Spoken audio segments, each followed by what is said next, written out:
তুমি কি কখনো এমন কাউকে হারিয়েছ যার একটা মেসেজ তোমার পুরো পৃথিবী থামিয়ে দিয়েছে? একটা লাইন, সব শেষ, আর তুমি মনে করলে জীবনও শেষ। না বন্ধু, এখান থেকেই শুরু হয় আসল গল্প, হার না মানা মন।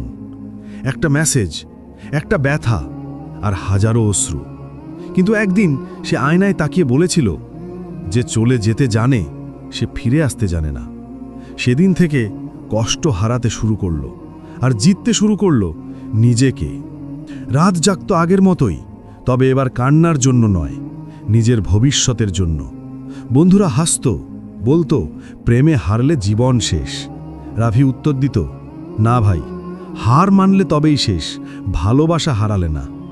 এটাই ছিল তার জীবনের টার্নিং পয়েন্ট। দিন গেল, সপ্তাহ গেল। যে ছেলেটা একসময় ভেঙে পড়েছিল, আজ সে হাজারো মানুষের সামনে অনুপ্রেরণা দেয়। মঞ্চে দাঁড়িয়ে রাফি বলেছিল, ভালোবাসা হারিয়েছিলাম, কিন্তু নিজেকে খুঁজে পেয়েছি। আর ঠিক সেই মুহূর্তে ভিড়ের মধ্যে সেই মেয়েটা, চোখে জল, রাফির চোখে হাঁ। সে মাইকে বলল, যদি তুমি ভেবে থাকো কাউকে হারালে জীবন শেষ, তাহলে আমার দিকে তাকাও, আমি জীবন্ত প্রমাণ। তুমি কি কখনো ভেবেছ তোমার আজকের কষ্টটাই কাল তোমার আশীর্বাদ হতে পারে? তাহলে এই গল্পটা তোমার জন্যই বন্ধু।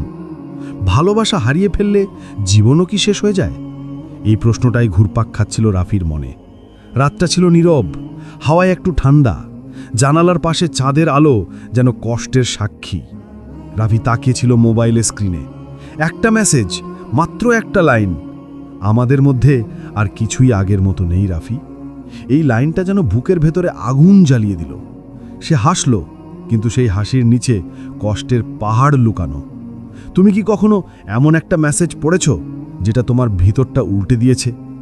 একটা লাইন, কিন্তু মনে হয়েছে পুরো পৃথিবী থেমে গেছে। রাফি ভাবছিল, কেন গেল? আমি কি এতটাই খারাপ? এই প্রশ্নের উত্তর সে খুঁজছিল প্রতিদিন, প্রতিটা রাতে, প্রতিটা নিঃশব্দ ভোরে। কিন্তু একদিন সে আয়নায় নিজের চোখে তাকিয়ে বলে ফেলল, আমি কাঁদব না। যে চলে যেতে জানে সে ফিরে আসতে জানে না। রাফির জীবনের এটাই ছিল মোড় ঘোরানোর শুরু। যে ছেলেটা হার মেনে ঘরে বসে কাঁদত, সে একদিন ঠিক করল, আমি নিজেকে প্রমাণ করব। সে ছোট ছোট লক্ষ্য ঠিক করল। প্রতিদিন ভোরে উঠত, বই খুলত, পড়ত, লিখত, শিখত। রাত জাগা থাকতো আগের মতোই, তবে এবার কান্নার জন্য নয়, নিজেকে গড়ার জন্য। তুমি কি জানো, তোমার ব্যথাটাই একদিন তোমার শক্তি হয়ে উঠতে পারে? তুমি কি কখনো ভেবেছ কষ্টটাই তোমাকে এগিয়ে নিতে পারে? রাফি একা ছিল, কিন্তু একা থেকেও নিজের সাথে কথা বলতো। সে বলতো, আজ যেটা কষ্ট দিচ্ছে, কাল সেটাই আমার সফলতার গল্প হবে। বন্ধুরা হাসত, কেউ বিশ্বাস করত না। কেউ বলতো, তুই ভুলে যা, প্রেমে হারলে জীবন শেষ। কিন্তু রাফি বলতো, না ভাই, হার মানলে তবেই শেষ, ভালোবাসা হারালে না। দিন যায়, সপ্তাহ যায়, রাফি নিজেকে বদলে ফেলল। যে মানুষটা একসময় তার অগ্রাহ্য করেছিল, সে আজ তার নাম শুনলেই থেমে যায়। কারণ এখন রাফি সফল, নিজের কোম্পানি চালায়, মানুষের অনুপ্রেরণা দেয়। তুমি কি কখনো কাউকে এমনকে দেখেছ, যাকে হারিয়ে পরে বুঝেছ আসলে হারটা তোমার জন্য আশীর্বাদ ছিল? একদিন রাফি একটা অনুষ্ঠানে বক্তৃতা দিতে যায়। হাজারো মানুষের সামনে দাঁড়িয়ে সে বলে, এক সময় আমি ভেবেছিলাম আমি শেষ, কিন্তু আজ আমি জানি প্রতিটা ভাঙা মনই নতুন গল্পের শুরু। হঠাৎ দেখল ভিড়ের মধ্যে সেই মেয়েটা বসে আছে, যে একদিন বলেছিল সব শেষ। চোখাচোখি হলো, মেয়েটার চোখে জল, রাফির চোখে হাসি। সে শুধু মাইকে বলল, যদি তুমি ভেবে থাকো কাউকে হারালে জীবন থেমে যায়, তাহলে আমার দিকে তাকাও, আমি জীবন্ত উদাহরণ। তুমি কি কখনো চেয়েছ তোমার সফলতাই তোমার প্রতিশোধ হোক? রাফি জানত, প্রতিশোধ ভালোবাসায় নয়, প্রতিশোধ নিজেকে এমন জায়গায় নিয়ে যাওয়া যেখান থেকে তুমি আর নিচে নামবে না। সে নিজের ব্যথাকে বানিয়েছে অনুপ্রেরণা, নিজের কান্নাকে বানিয়েছে ক্যারিয়ার, নিজের অতীতকে বানিয়েছে সবচেয়ে বড় শিক্ষা। একদিন একটা ছোট ছেলেকে সে বলল, তুই আজকে কাঁদছিস, সমস্যা নাই, কিন্তু আগামী দিন যেন এই কান্নার কারণটা বদলে যায়। ছেলেটা হেসে বলল, ভাই, আপনি কষ্ট পেয়ে এমন হয়েছেন? রাফি বলল, না ভাই, আমি কষ্টকে হারাতে হারাতে এমন হয়েছি। তুমি কি কখনো ভেবেছ তোমার আজকের কষ্টটাই হয়তো আগামীকালের আশীর্বাদ? সময় গেছে, কিন্তু এক জিনিস সে কখনো হারায়নি, নিজের বিশ্বাস। যখন পৃথিবী বলেছে তুই পারবি না, সে বলেছে দেখ আমি পারব। আজ রাফি হাজারো মানুষের মোটিভেশনাল স্পিকার। যে মানুষ একসময় নিজের ভাঙা হৃদয়ে লুকাতে চাইতো, আজ সেই মানুষ অন্যের ভাঙা মনকে জোড়া লাগায়। তুমি কি কাউকে অনুপ্রেরণা দিতে চেয়েছো?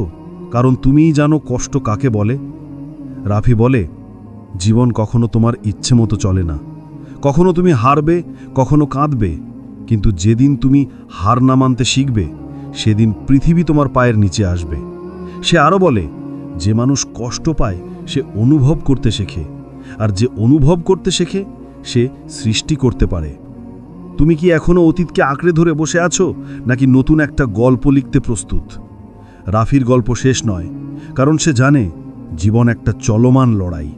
আজ তুমি কাঁদছ, কাল তুমি হাসবে।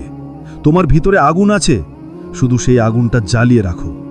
তুমি কি জানো তোমার ভিতরের আগুনটাই একদিন তোমার আলোর উৎস হবে? রাফির মতো অনেকেই আছে যাদের জীবনের গল্প শুরু হয়েছিল একটা ভাঙা সম্পর্ক দিয়ে, কিন্তু শেষ হয়েছে অসাধারণ সফলতা দিয়ে। তুমি চাইলে তুমিও পারো। তোমার ব্যথা লিখিও না, ব্যথাকেই বানাও তোমার পথ চলার শক্তি। তুমি কি আজ থেকে তোমার ব্যথাটাকে শক্তিতে রূপান্তর করতে পারবে? শেষে রাফি একটাই কথা বলে, ভালোবাসা হারালে মন ভাঙে, কিন্তু হার না মানলে জীবন বদলায়। তাই বন্ধু, যা হারিয়েছ সেটা ভুলে যাও, আর যা পেতে পারো সেটা ভাবো। কারণ তুমি এখনো বেঁচে আছো, মানে সুযোগ এখনো আছে। তুমি কি তোমার জীবনের এই সুযোগটা নিতে প্রস্তুত? বন্ধু, রাফির মতো আমরাও কখনো না কখনো ভেঙেছি, কিন্তু যে মনটা হার মানে না, সেই মনই একদিন গল্প হয় অন্যের জীবনে। তুমি হয়তো ভাবছো পরের গল্পটা কেমন হবে। জানতে হলে আলোটা নিভিয়ে দিও না। যেখান থেকে শুনছো সেখানেই থেকে যাও, কারণ পরের গল্পটা হয়তো তোমার জীবনটাই বদলে দেবে। তোমার জীবনের গল্পটা শেয়ার করতে চাও? তাহলে এখনই মেসেজ করো আমাদের হোয়াটসঅ্যাপে। আমি মুন্না থাকব তোমার পাশে। তোমার জীবনের গল্পকে সুন্দরভাবে উপস্থাপন করার পুরো দায়িত্ব আমাদেরই। তোমার অনুভূতি, তোমার হাসি, তোমার কষ্ট সবকিছুই আমরা গেঁথে দেব এক অনুপ্রেরণামূলক গল্পে।